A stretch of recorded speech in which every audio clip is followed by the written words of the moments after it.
The 310 hissed as it rolled to a stop, metal screaming against rusted rails. Dust lifted from the platform in lazy curls. Eyes turned. Nobody spoke. She stepped off the last car, a heavy woman, dressed in black from boots to bonnet, wide-shouldered and grim. Her dress sagged with heat and time. A thick satchel swung at her hip like it held bricks, not clothes. Elias Grant watched from the shadow of the telegraph shack. He hadn't shaved in weeks. His shirt clung with sweat and grief. When he moved, boots dragging slow through the dust, folks parted like he was a rattler slithering down the boardwalk. He stopped 3 paces from her. She didn't flinch.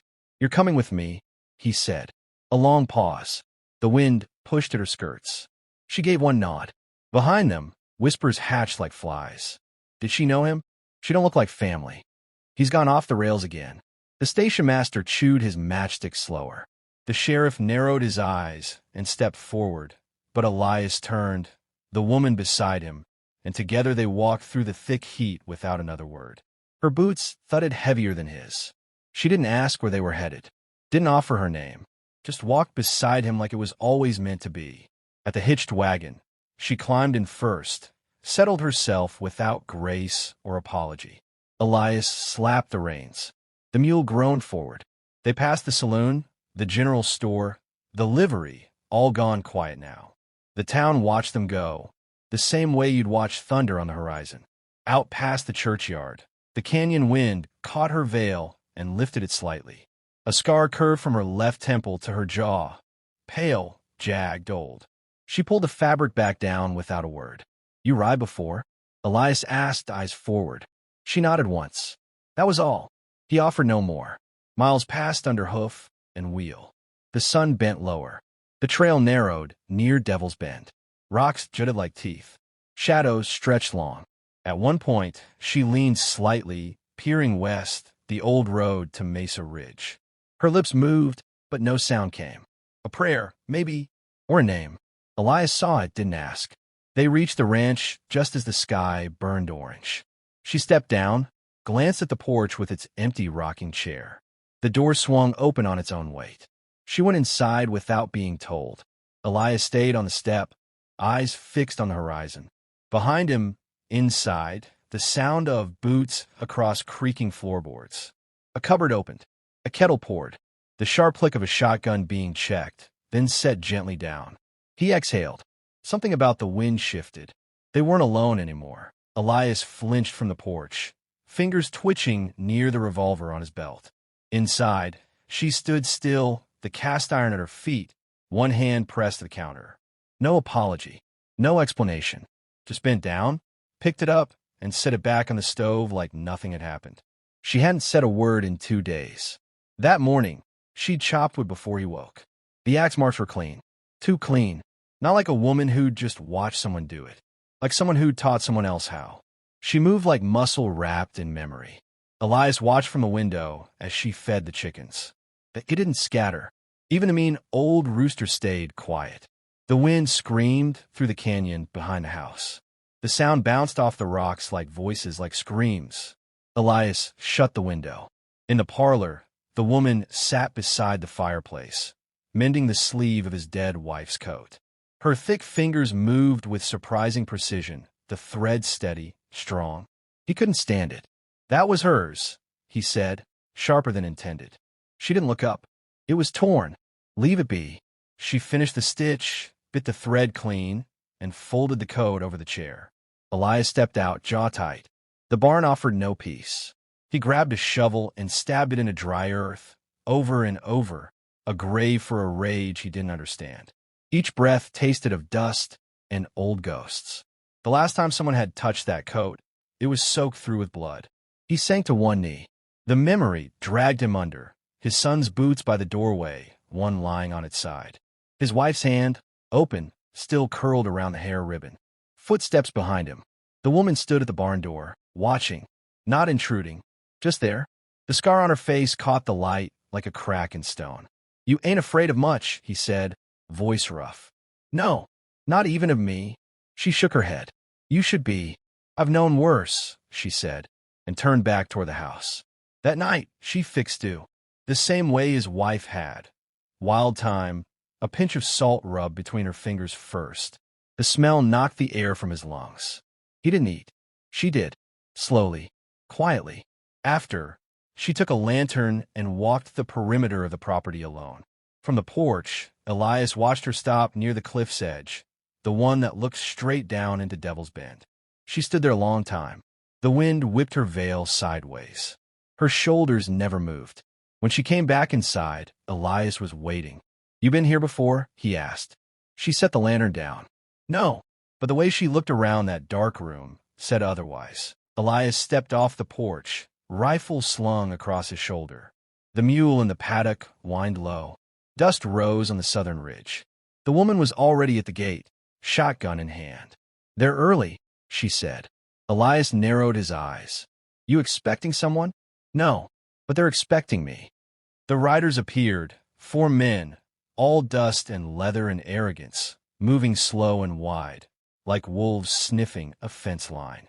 One held a rifle across his saddle horn. Another wore a red bandana tied around his boot, a mark Elias hadn't seen since the raids near Bitter Creek. The leader dismounted first. He looked around, taking in the place with small, greedy eyes. He spat. "We're looking for a woman," he said. "Heavyset, scar on her face. Came off the 310 2 days back." Elias didn't blink. "Don't see how that's my concern." The leader smirked. "We heard she might be hiding out with some lonely rancher. Thought we'd stop by. Visit." The woman stepped forward. "You're late, Doolin." The smirk froze. The other men stiffened. The leader, Doolin, stared hard. "Well, hell, Big Lorna." He chuckled, but it didn't reach his eyes. "I figured you'd keep running." "I wasn't running," she said. "I was waiting." Elias glanced at her. She hadn't told him her name before now. She didn't need to. Doolin spat again. "You killed 2 of mine in Wichita. They were rapists. They were brothers. They died easy." Doolin's hand twitched toward his holster. Elias raised the rifle halfway. "4 of you," Elias said. "Plenty of dirt to bury you in." One of the men laughed nervously.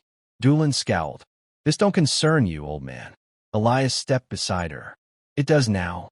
Behind them, the wind kicked up, howling across the canyon's edge. The woman didn't move. Her grip on the shotgun was steady, easy, familiar. Doolin studied them both. "Spit again. You got till tomorrow, Lorna. We'll be back, and we won't be knocking." The gang turned. Dust trailed behind them like smoke from a slow-burning fuse. After they vanished beyond the ridge, Elias spoke. "Why'd you come here?" "They killed my sister in New Mexico," she said. "Burned her in her own store. Sheriff covered it up." "I didn't." "You law." She reached into her satchel, pulled out a tarnished badge. U.S. Marshal, barely legible under blood and soot. "Not anymore," she said. "But I aim to finish what I started." Elias stared at the badge, then at her. "You alone?" "Was," she said. "Ain't now." The wind shifted again, colder now. The sun dipped low. "Then we'd best start digging," he said. "For what?" "Cover. Graves. Whichever comes first." A bullet tore through the porch post beside Elias' head, splintering wood. He dropped low, rolled behind the water trough, rifle already in hand. Lorna didn't flinch. She stood in the doorway, shotgun cocked, veil tucked into her collar. Smoke curled from the muzzle like breath from a sleeping beast. One of the Doolin boys lay twitching in the dirt, a red hole in his chest. 3 left. The next shot came from the barn. Elias counted the angle, fired once. A scream, then nothing. Lorna moved like a storm. Heavy, fast, impossible to stop. She broke, left behind the paddock, shadows hiding her bulk. Another shot rang out. A man stumbled from behind the outhouse, both hands gripping his gut. He dropped without a word. Elias crawled along the fence line, watching the ridge. Doolin was still out there, waiting, hunting. The wind picked up, Devil's Bend wailing like it knew blood was coming. Then silence. Too long. Elias rose, heart pounding. He scanned the brush. A click. He turned, and Doolin stepped from the trees, gun to Lorna's back. She didn't move. "Drop it," Doolin barked. Elias froze. "I said drop it." Lorna's voice came low. "Calm. He won't." Doolin shoved the barrel into her spine. "You think I won't shoot you?" You shot my sister, she said. That was business. This is justice. Elias moved slow, real slow. Doolin never saw the rock in his hand. One step. Two. Lorna's eyes met his. She didn't blink. He hurled the stone. It struck Doolin's wrist with a sickening crack. The pistol fired wide. Lorna spun. The butt of her shotgun smashed into Doolin's jaw. He staggered. She fired point blank. The echo rolled down into the canyon and didn't come back. Dust settled.